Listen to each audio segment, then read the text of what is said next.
pendientes, arráncale, Lady Iron. Pues mira, sí, es cierto, muchos pendientes, hay una serie de escándalos, pero yo diría que vayámonos con lo que en este momento le preocupa seriamente a los mexicanos, y es que esta semana arranca el debate, la discusión sobre la reforma electoral. Y bueno, por ahí el coordinador de la bancada de Morena, Ignacio Mier, dijo que había llegado el momento de acabar con un INE que representaba un insulto por los salarios que se dan a los consejeros electorales. Cada vez que el gobierno quiere imponer una decisión, cada vez que quiere violar la Constitución, cada vez que quiere concentrar más poder, alude al tema del ahorro o al tema de los recursos. Pero al final de cuentas, la austeridad republicana solamente afecta a los pobres burócratas, a los servidores públicos de mediano y bajo nivel, pero evidentemente los funcionarios de gabinete pues siguen ganando una parte por arriba y otra parte por abajo. Pero yo te diría lo más importante, a ver, dicen que es para ahorrar, pero a ver, ¿cuánto dinero se le está dando a las Fuerzas Armadas? Ahorita en el nuevo presupuesto. En el nuevo presupuesto, simple y sencillamente. Mira, además hay una cosa, de acuerdo a esta Organización de Rendición de Cuentas y Combate a la Corrupción, el gobierno asignó a las Fuerzas Armadas una bolsa de 113,000 millones de pesos al fideicomiso aduanero que hoy maneja la Armada. Y Sedena tendrá, fíjense nada más, tendrá un presupuesto récord en el 2023 de 112,000 millones de pesos, más otros 34,000 millones para la Guardia Nacional. Esto antes de que una juez de Guanajuato dictaminara que no procede el amparo, más bien que procede el amparo para evitar la adscripción de la Guardia Nacional al Ejército. Pues dos cosas. Primero, todavía no concede el amparo. Eso te digo. Sí, todavía no concede el amparo. Lo que hizo fue la jueza muy valiente de Guanajuato, y que espere la furia del dictador de Palacio Nacional, que le va a decir que está vendida y que no representa los intereses del pueblo y bla, bla, bla. Fue primero la suspensión provisional, ya ahora dio la suspensión definitiva. ¿Esto qué significa? El juicio de amparo seguirá, pero lo que está ordenando la jueza es detengan todo, que no haya tal transferencia, ni de recursos, ni de elementos, nada. Suspendan toda esa transferencia de la Guardia Nacional a el Ejército, a la Secretaría de Defensa Nacional. Yo apuesto a que no va a respetar esta decisión el presidente, va a decir, no, ya presentaron los senadores una acción de inconstitucionalidad ante la Corte, esperemos que sea la Corte la que tenga la última palabra, y por lo demás, sigamos adelante. O sea, la juez pendeja no existe. Bueno, es que sí existe. Pregunto. No, por eso, sí existe, y aquí es la primera plana del Ejército, las 8 columnas. Ordenan que Guardia conserve mando civil, como dice el artículo 21 constitucional. Exacto. No está inventando nada la jueza, está actuando conforme a derecho, estrictamente en apego a lo que dice el 21 constitucional. Lo que pasa es que se pasaron por el arco del triunfo para variar el presidente, Morena y sus aliados, y por vía legislación secundaria y no reforma constitucional, metieron la Guardia Nacional a la Secretaría de la Defensa Nacional. Bueno, pero al mismo tiempo los senadores del PAN presentaron, 49 de ellos presentaron 49 senadores presentaron una acción de inconstitucionalidad ante la Suprema Corte de Justicia de la Nación. ¿Quién es el que debe decir en qué lugar de la agenda, del turno, de los asuntos en la Corte deben ser atendidos? Tarán. Tarán. El ministro presidente. Un bingo, correcto, sí. Coño, cómo sé de leyes. Qué bárbaro. Se podrán imaginar que Arturo Saldívar no le va a correr Está muy ninguna ocupado, prisa. está haciendo TikToks muy buenos. Sí, muy buenos, muy buenos. Bueno, y ahorita Ya va a hablamos ser de... deditos y deditos, no también. Oye, Carlos, ahorita vamos a hablar de los TikToks, tanto de Arturo Sandoval, como los Saldívar, como los TikToks de Marcelo Ebrard, Sí. como los TikToks de otros funcionarios de Morena, Porque ahora resulta que como no pueden ser buenos funcionarios, ahora pretenden ser buenos payasos, ¿no? Oye, malos. Bueno. Les entonces, tengo un regalo. ¿Puedo enseñarles un regalo? Sí, claro. Te mandé un video que le quiero compartir al público. sobre unos recibitos de una construcción del Tren Maya. Ah, sí, adelante. Está bien. Nada más una cosa, para espero. comentar lo que estaba diciendo Betty sobre lo que cuesta el INE. El pretexto es, nos cuesta mucho dinero el INE. La democracia cuesta en cualquier país del mundo, señor presidente. En cualquier país del mundo cuesta mucho dinero, ¿sí? Y sobre todo si quieres tener un órgano robusto, confiable, eficaz, eficiente, como el que tenemos. Y nos cuesta muy caro según quién. Bueno. Es que, Ahora, lo que voy- Javier, lo que- ese es el rollo. Ahí les va. O ¿Cuánto? sea, un cuate va, un multitrillonario, Sí. va a Bulgari. Sí. Se le hace normalito. Claro, pero mira, O sea, por supuesto que ese es un pretexto nada más. Exacto. Se las dan de que muy austero, la austeridad republicana, la pobreza franciscana, pura madre, bola de hipócritas. ¿Eh? Ahí les va lo que está circulando en Twitter. Eso es buenísimo. ¿Cuánto cuesta tu democracia? El INE, 14,439 millones de pesos. Dice, un chingo, espérense tantito. CFE, pérdidas en el 2022, 95,114 millones de pesos. pérdidas. Pérdidas. Aeropuerto Internacional Felipe Ángeles, 104,531 millones de pesos. ¿Sirve para algo? Pemex, pérdidas, 224,163 millones de pesos. Tren Maya, costo, 300,000 millones de pesos. Cancelación del nuevo aeropuerto de la Ciudad de México, el de Texcoco, 331,996 millones de pesos. Y la mierda de Dos Bocas, 360,000 millones de pesos. ¿Qué es más caro? ¿La democracia o tus caprichos, presidente? Lo que pasa es que quieren un INE mediocre. Sí, claro. Quieren un INE barato para poderlo controlar. Fíjate que ayer hubo un informe muy interesante de la Comisión de Venecia, que Javier debe de conocer perfectamente, que es un organismo europeo integrado por 61 países que está dedicado, según entiendo, a defender la democracia desde lo jurídico, ¿no? Entonces, fíjate lo que dice esta Comisión de Venecia. Esta Comisión de Venecia reprueba con todas sus letras la reforma electoral del presidente. ¿Por qué? Primero, dice, porque si el pueblo va a elegir a los consejeros, esto simple y sencillamente significa que esos consejeros van a ser afines al partido mayoritario, que es Morena. No hay duda. Segundo, las elecciones de diputados y senadores por lista va a impedir y va a poner punto final a la pluralidad. Pues sí, es ¿Por qué? cierto. Porque los plurinominales son precisamente los que permiten que aquellos partidos que quedaron rezagados en la elección tengan representatividad, ¿no? Por ejemplo, luego dice, cambiar un sistema electoral que funciona bien, como es el INE, ¿verdad? Que ha costado Fíjate. una cantidad de tiempo impresionante de poderle dar eficiencia y confianza. Bueno, simple y sencillamente lo que vas a hacer es un INE o un futuro órgano electoral mal hecho, y el resultado va a ser, controlado por el gobierno. ¿Y el resultado cuál es? La pérdida absoluta de confianza por parte de los Yo quiero electores. explicarle a los chavos de 40 años abajo.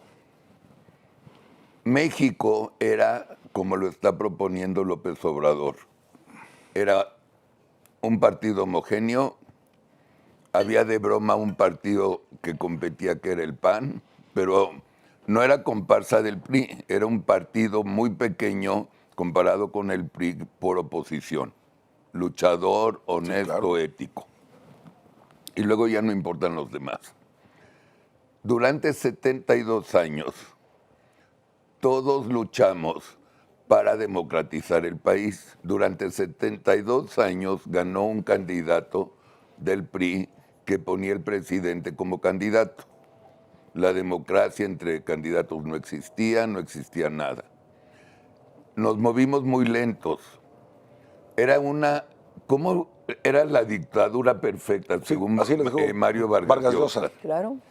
Porque si era una dictadura pacífica, la verdad, todas las libertades existieron, nunca restringieron nada, excepto cuando nacionalizaron la banca López Portillo, pero con mucho esfuerzo de la izquierda, con mucho esfuerzo de muchos políticos, se logró lo que es la apertura y la democracia.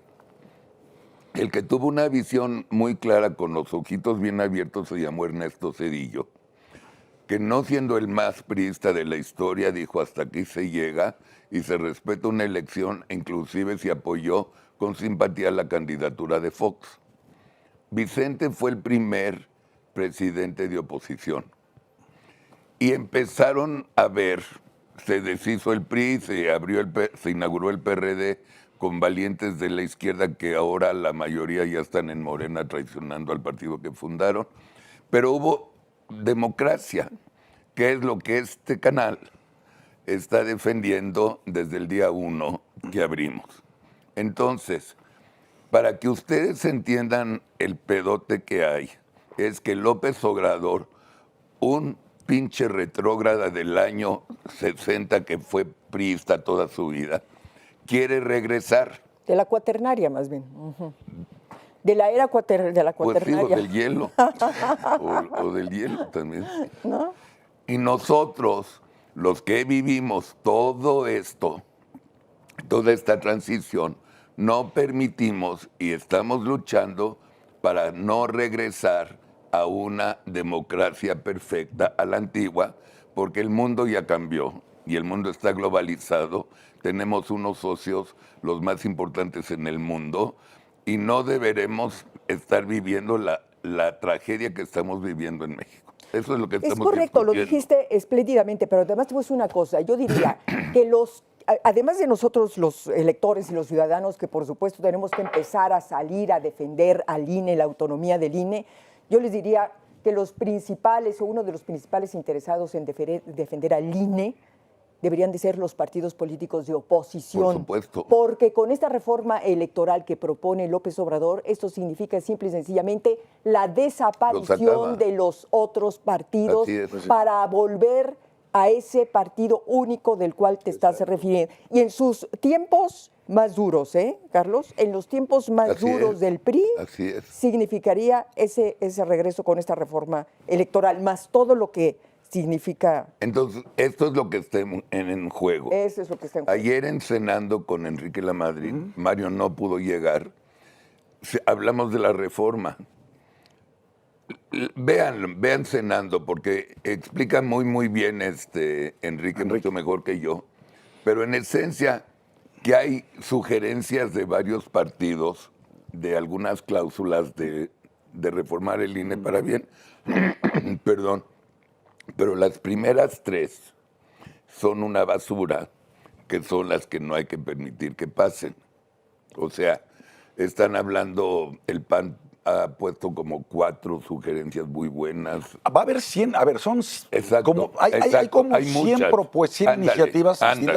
Hoy exacto. Comienza la discusión en comisiones unidas. Exacto. Comisión de Gobernación, Comisión de Puntos Constitucionales y Comisión de Reforma Política. Hoy comienza esa discusión en la Cámara de Diputados. Y ya después que se hayan puesto de acuerdo razonablemente con un dictamen, o mayoriten ese dictamen, lo van a llevar al Pleno y ahí vendrá el jaloneo. La gran pregunta que nos debemos hacer, porque además esta reforma, la de gran calado que quiere el presidente, que es absolutamente retrógrada, regresiva y que acabaría matando a la democracia, y no estoy exagerando, es la que quiere que los consejeros electorales, hagan ustedes el favor, que los consejeros electorales y los magistrados del Tribunal Electoral del Poder Judicial de la Federación sean electos por el voto popular. Sí, así es. O sea, es absolutamente criminal, pues ridículo. Son los candidatos por él. Entonces, lo que no, claro, no. Los candidatos que 10 los propone el Poder Judicial, la Suprema Corte de Justicia de la Nación. ¿Qué chingos tiene que hacer la Suprema Corte de Justicia en esto? 10 el presidente y 10 el Poder Legislativo. Y que luego el pueblo bueno y sabio decida. Ajá, ¿y quién va a movilizar al pueblo bueno y sabio? Pues los partidos políticos. Claro. ¿A quién le van a deber, ¿a quién le van a deber la encomienda? A él. Pues es una tontería esto. Segunda cosa que quiere hacer, desaparecer los soples. ¿Qué son los soples? Exacto. Los órganos electorales de los estados. Sí. Y todo concentrarlo en el INE. Tercero, reducir el número de consejeros a 7. ¿Sí? Entre otras cosas. Y cuarto, desaparecer, dice, los plurinominales. No. Ahora todos serían plurinominales, porque habría una sola Por lista. Claro. Y entonces ya pierdes el contacto directo del ciudadano con su representante popular. ¿Qué es lo que podemos hacer ahorita nosotros con nuestros diputados y senadores? Sabemos por quién votamos, sabemos quién corresponde a nuestro distrito, sabemos a quién exigirle cuentas. En la propuesta que está haciendo López Obrador y Morena, se desvanece todo eso. Y entonces todos serían plurinominales, ¿sí? Entonces eso es una auténtica locura. Y hago una aclaración al impresentable de mi paisano poblano Nacho Mier, el presidente de la Junta de Coordinación Política de la Cámara de Diputados y coordinador de los diputados de Morena. Dice, no, pues si no pasa la reforma, nosotros somos capaces de poner en abril a los 4 consejeros que tienen que Claro, reemplazar a claro, los claro, salientes. claro, claro. No me digas. Por las buenas o por las malas, A ver, ¿no? animal, lee el artículo 41 constitucional para que veas que se necesita una mayoría calificada de la Cámara de Diputados para nombrar esos consejeros electorales, afortunadamente. Lo del 66%. Sí, 2/3 partes de la Cámara de Diputados. Ahora, Ellos no podrían claro, hacerlo claro. solitos, pero de ese nivel de ignorancia y amenazando con ese garrote, Sí, diciendo claro. por la buena o por la mala. Ese es Así un es. pendejo. Ya has hablado mucho de él. Pues claro que Hace muchas sí. pendejadas. Ahora, a ver, yo creo que aquí tendremos que también empezar a analizar algo. Entiendo que al Partido Acción Nacional le interesa que incorporar el tema de la segunda vuelta. Ah. Yo no sé, a ver, yo no sé, por estar donde estamos, yo no sé hasta dónde sería conveniente que se abrieran las negociaciones. Es decir, muy bien, estoy en contra de la reforma de López Obrador, pero a ver, yo Sí. quisiera que se aprobara la segunda vuelta. A ver, cuando tú empiezas a meter, a incorporar algunas propuestas... abriste la negociación? En este momento abres la negociación y tienes que ceder en algunos capítulos. sí. Yo creo que como están las cosas, la oposición en este momento debería de retirar todas aquellas iniciativas que está proponiendo y rechazar totalmente la reforma electoral del presidente por el riesgo que esto implica. Porque además ya estamos en la víspera de las elecciones del 2023, ya del 2024. ¿Qué horas de andar cambiando las cosas, las reglas del juego, las instituciones? Y todavía hay un tuit ahí del mamón de Mario Delgado y de Morena diciendo que es que queremos que ya por fin haya una democracia plena en México. ¿Por fin? Y toda la transición democrática que platicó Carlos Alarraqui, eso se llama normalidad democrática. ¿Y saben qué? En paz, en orden, con instituciones y con la participación ciudadana. Y cuando digo participación ciudadana, ojo, porque es bien injusto esto. No solamente hablo de los que votamos, no. ¿Quiénes son funcionarios de casilla? Por el método de insaculación, ¿sí?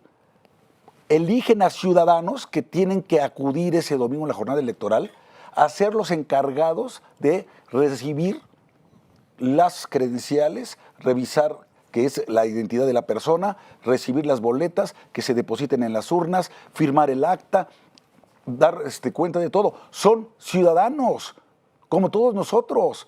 Entonces, ¿por qué pueden hablar de fraudes y tal? Yo ahorita les voy a comentar un poco de mi columna. Hay una preocupación Ya que la tengo. leí. Hay una preocupación muy de fondo. ¿Saben quiénes son los encargados de la custodia de los paquetes electorales una vez que termine la jornada electoral federal? El ejército. El ejército mexicano. Claro. Y todo lo que está diciendo Beatriz, todo ese dineral que le están dando al ejército, que no rinde cuentas porque el general secretario no le pegó la gana ir a comparecer a la invitación que le hicieron en Cámara de Diputados, dijo, vienen a mis oficinas. Y cuando vio la carta de un diputado de Movimiento Ciudadano, que aquí la pusimos, que era perfectamente respetuosa, digo, pues ahora no, ahora ni siquiera lo recibo aquí, y háganle como quieran. Además, Javier, hay que agregar, fíjate una cosa, se está iniciando la discusión de la reforma electoral del presidente, que ya dijimos ampliamente de qué se trata, con el impulso que da el secretario de Gobernación a un posible militar como candidato a la presidencia de la República. Bueno, eso... Y con fíjate, son 3 pistas. Una reforma electoral que es absolutamente, que retrocede, hace retroceder la democracia.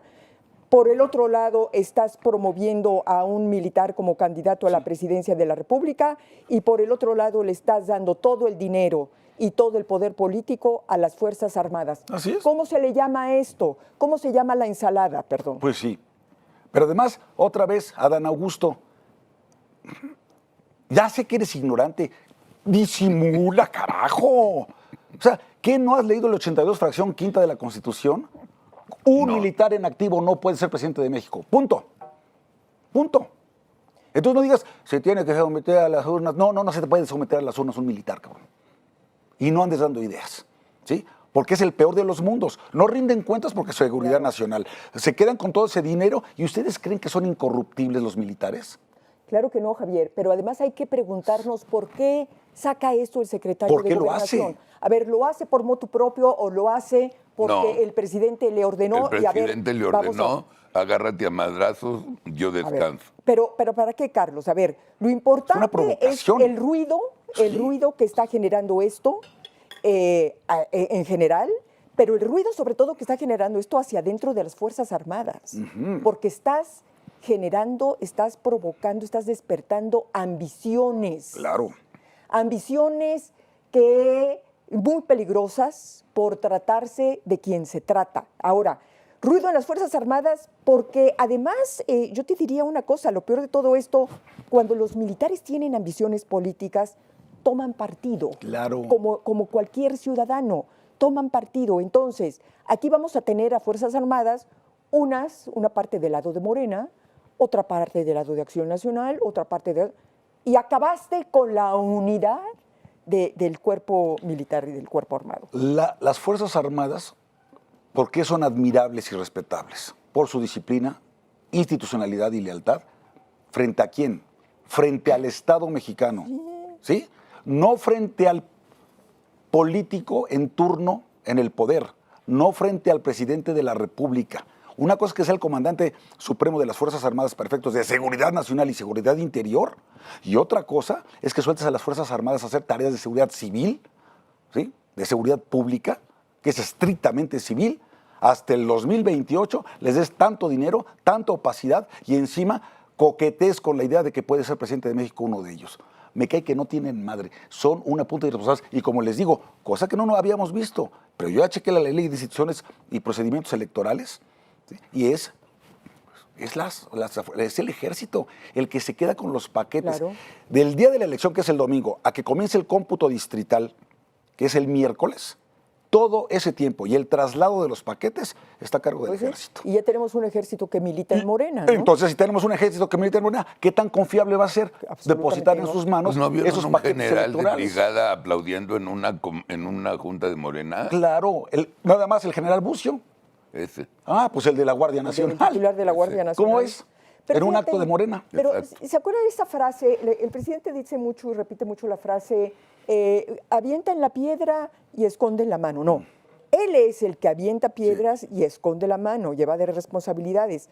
Ayer estuvo el secretario de Gobernación con los diputados del Estado de México. ¿Y qué les dijo? Fíjense que el presidente me dijo que no se vale que le endosen la militarización, que porque había tenido una reunión con el presidente y el presidente le había dicho, oye, ve y diles que yo no estoy militarizando al país, ¿no lo estás militarizando? Y entonces, ¿por qué estás haciendo y estás tomando todas las decisiones que estás tomando a favor de las Fuerzas Armadas? ¿Por qué les estás dando tanto poder? Entonces, lo mismo, ¿no? Haces por abajo, ¿no? Decides por abajo y evades responsabilidades. Vamos a ver esto, porque estamos hablando del ejército. Corran el video, es un reportaje. No lo van a creer, absolutamente neta, ¿eh? Absolutamente. Sí, por favor. Mi café. Mira, te voy a explicar. Es que esta es la nómina real que siempre hemos firmado. Esta nómina, si te das cuenta, acá está engrapada. Cada vez que nos hacen firmar, lo firmamos de este lado, pero aparece tapada la cantidad. A nosotros nos están pagando 2,300 nada más a la semana. Cosa que nos empezamos a dar cuenta cuando les dijimos que queríamos ver el salario, y en una de esas nosotros jalamos el papel y vemos la cantidad que dice de 3,801. Es la cantidad que deberíamos de cobrar nosotros. Están pagando como 1,000 pesos, un poco más de 1,000, 1,000 pesos. 1,500 nos están quitando a la semana. Pero es que mira, ¿Y otra cuántos cosa. son en total? Nosotros somos 29. Ok. Como quien dice, son como 43,500 que se vienen quedando en total a la semana. De todos. ¿De quiénes?